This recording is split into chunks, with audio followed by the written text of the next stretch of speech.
Welcome back to Open Window Politics. Today we're going to be going through my latest prediction for the 2024 presidential election. In this case, it will be President Joe Biden versus former President Donald Trump.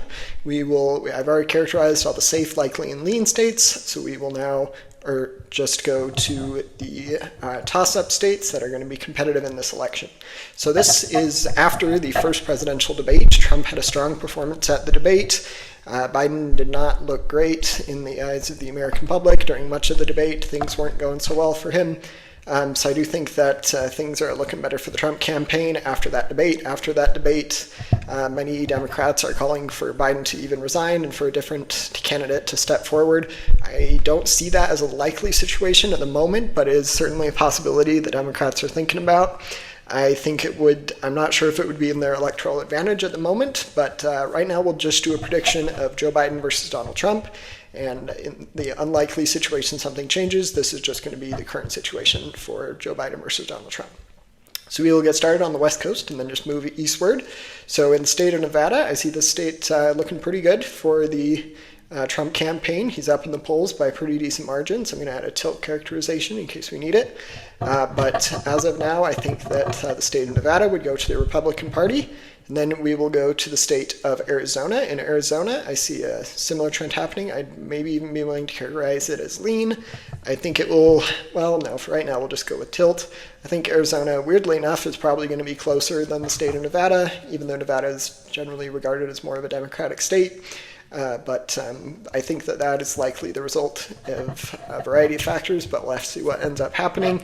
Then we get to the state of Georgia. Things are looking really good for the Trump campaign in Georgia. Biden won the state in 2020, but it was by the narrowest margin out of any state, if I remember correctly. And I don't see a situation, if the election were to be held today, where Biden has a chance at being able to secure the state of Georgia. And I don't see that as a likely situation. And now we get to the three ever-important Rust Belt states.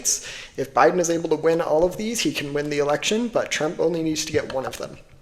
So we will get started with the state of Wisconsin. In Wisconsin, I think it's going to be close, but I think after that debate performance, I believe I had that state going for Biden last time, but after the debate performance, I think it could likely go to the Trump side these days. We'll have to see what ends up happening, but if the election were held today, that's probably how I'd predict it. And then we get to the state of Michigan. In Michigan, I think it's going to be probably a tilt margin to the, well, right now I'm going to give it a tilt to the Republican Party. It could be more, but for now we're just going to stick with tilt.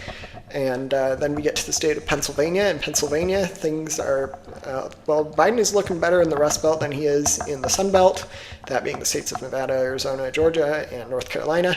So I do think that neither of these states are going to be by lean margins, unlike in the Sun Belt, but for now we're going to go with a tilt characterization for the Trump campaign, resulting in 312 electoral college votes for the Republican candidate, in this case Donald Trump, to Joe Biden's 226. This is a stirring moment for the Democrats. They need to recognize that their candidate did not do too well in the debates, in the first debate at least, and hopefully the Biden campaign is able to learn from this and make steps in the right direction.